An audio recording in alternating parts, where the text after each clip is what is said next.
Hey team, this is Nathan from RunDreamAchieve.com. Hope you all are having a great week. In today's topic, I want to discuss how to break a 5-minute mile. And I have created a course on RunDreamAchieve.com specifically for athletes that are trying to run 4 consecutive laps under 75 seconds. And make no mistake about it, to break 5 minutes for the mile, you had better be in great phenomenal shape, anaerobic shape, aerobic shape. The key thing when it comes to these anaerobic events is you have to be able to withstand very high amounts of lactic acid buildup. And because it's an anaerobic event, it's over so quick, you have to watch your pacing too. You cannot go out the first lap of a mile trying to break 5-minute mile, going out in 108, 107. You're gonna go into oxygen debt far too early, and then really suffer in the latter stages of the race. So you have to be very patient in the early stages of that race. My recommendation is to try to do a negative split. Try to focus more on going around 232 to 234 the first half, and then come back with like a 226 or 227, or faster. Because it's a much, you'll have a lot more confidence running that second half, catching people on the last 2 laps of the race, rather than being passed, when it really counts the most. And I've run 422 for the full mile, 1,609 meters. I ran 425 for 1,600 meters when I was in high school, and I didn't do that until my senior year. My freshman year, I ran the first time I ran the mile, I ran at 5:30, lowered it down to 5:09 by the end of my freshman year. Sophomore year, I ran 4:38. Junior year, I ran 4:32, and my senior year in high school, I ran 4:25. Went on to a small NCAA Division II university called Malone University out of Canton, Ohio, and ended up running 4:22 for the full mile when I was there. So I understand how fast a sub 5-minute mile is. I know that a lot of athletes, maybe such as yourself, are trying to master that pace. And I always talk about in other videos, the importance of watching how you're setting up your training. What percentage of your weekly volume are you spending close to or far below that sub 5-minute mile pace? And it's not easy, I know, to run at paces that are closer down toward around 420 to 430 mile pace. You can really only spend a few seconds to a few minutes at those types of efforts. But the key thing to keep in mind when you're training for a sub 5-minute mile is to do that. Do 1 VO2 max workout per week. VO2 max is your maximum oxygen uptake. It's the point where you're running at such high speeds and such high efforts, you cannot clear the lactic acid faster than it's building up. So you have to take a break. The same goes for me and anybody else, regardless of what capability we're at, whether we're a beginner or a world-class athlete. The amount of lactic acid buildup is what's causing the issue. It's actually the hydrogen ion component of lactic acid that starts shutting down muscle functioning, and it has to do with a lot of other very technical aspects of exercise physiology. But the key thing to keep in mind is when you're trying to break a sub 5-minute mile is to focus first on base building. First, build 4 to 6 weeks of easy, relaxed base mileage. You have to lay that foundation first so you build that aerobic fitness. Then start gradually focusing on specific training. Specific training, what I mean by that is you're training at, near, or far below goal race pace, which is sub 5-minute mile pace. How to break a 5-minute mile comes down to a lot of fundamentals, a lot of variables you have to do correctly over a long period of time. It may take a few iterations to break 5 minutes for the mile. 4:59.59 is not a slow time whatsoever, and there are a lot of athletes around the world that can hold this pace for a marathon. There are athletes that are just trying to do it one time on the track or on the roads. My goal as your coach and as your mentor from afar is to get you to start working smarter rather than harder. You don't have to run more mileage to break a 5-minute mile. What you have to do is adjust the mileage that you're doing. And if in the past you haven't broken 5 minutes, maybe you're currently at like 5:45, or maybe you're at 5:25, maybe you're at 6:15. Obviously the closer you are to breaking 5 minutes, the better. But because even if you're further away from the sub 5 minute mile barrier, don't get discouraged, because there are better ways to get better results, and it's about setting up your training in a different way. So if you're running too many of your miles or kilometers too slow, you now know you have to start adjusting that. You have to also, if you're running every single weekend easy, long, and slow for these long runs you're doing, start mixing it up. Start varying the paces of your long runs.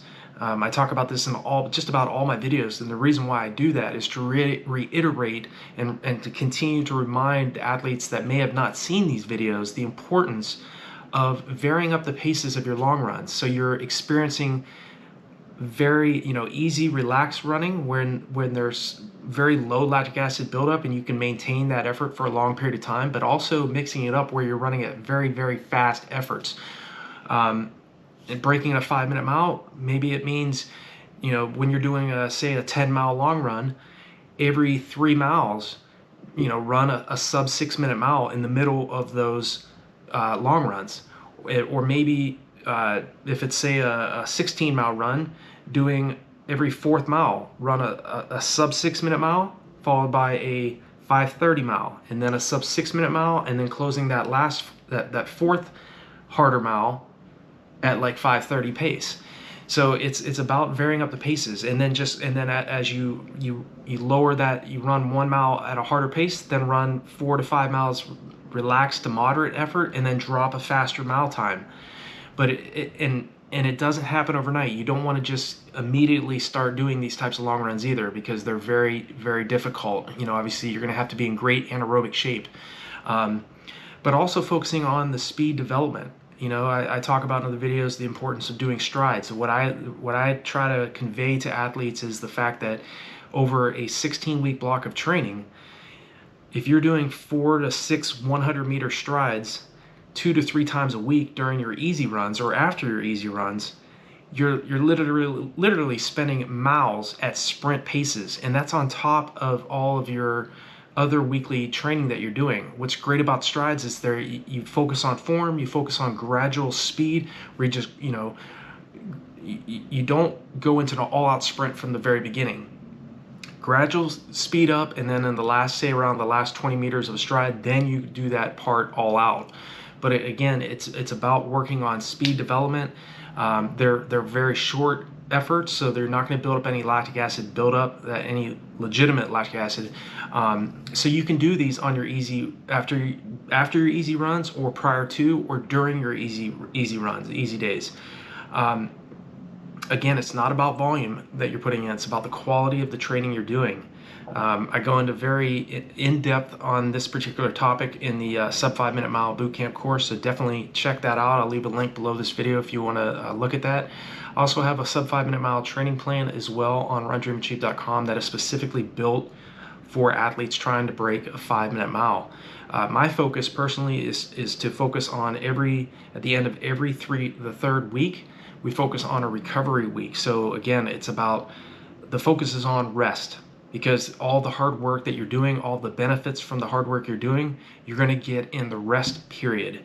And the biggest problem for a lot of athletes, especially the driven, motivated middle to long distance runners that watch these videos, as well as I had over the years, is backing off and allowing yourself to recharge and to rest. You can't run hard all the time on a daily basis. There is a point where you're going to get in such great anaerobic shape that you can do 2 harder anaerobic workouts in one day. But even if you can do that, or when you do that, make sure that you take at a minimum 24 hours, and preferably up to about 3 days worth of easy, relaxed jogging, so that you can recover from those hard anaerobic workouts you're doing. Listen to what your body's telling you. If you're not hitting the splits, or if you feel really fatigued from a workout that you did, say on a Monday, then maybe you need to run, or maybe you need to jog for the next, that Tuesday and Wednesday following that workout, before you move on to Thursday's workout, that hard anaerobic workout that you had, whether that's a tempo run, mile repeats, repeat 800s, or maybe like a fartlek workout that you had planned.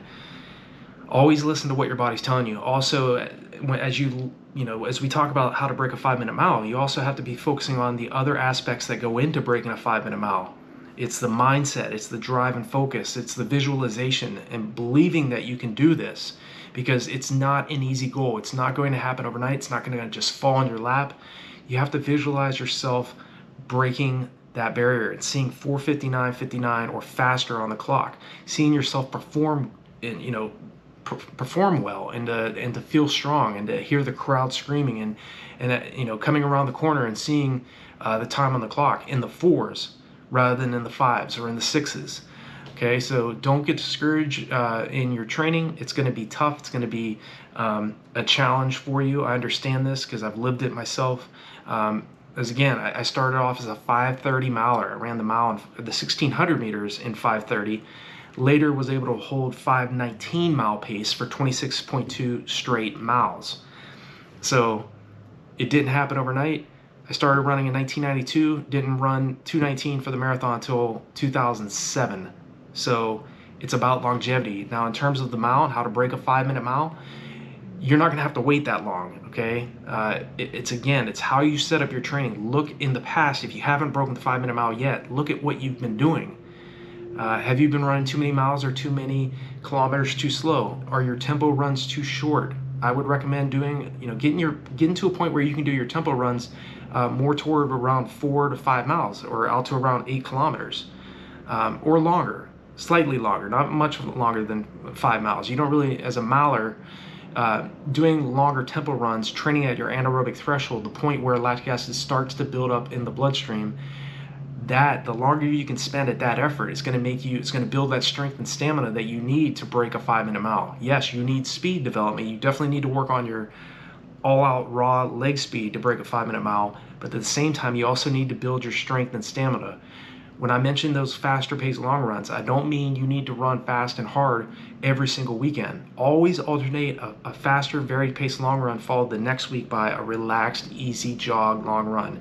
Because again, the key is you want recovery. You want to recover from these hard anaerobic workouts you're doing, whether those are tempo runs, hill repetitions, the types of workouts I was doing to run 4:22 for the all-out mile, 1,609 meters. I was doing track sessions like repeat 800s at around 220 to 225.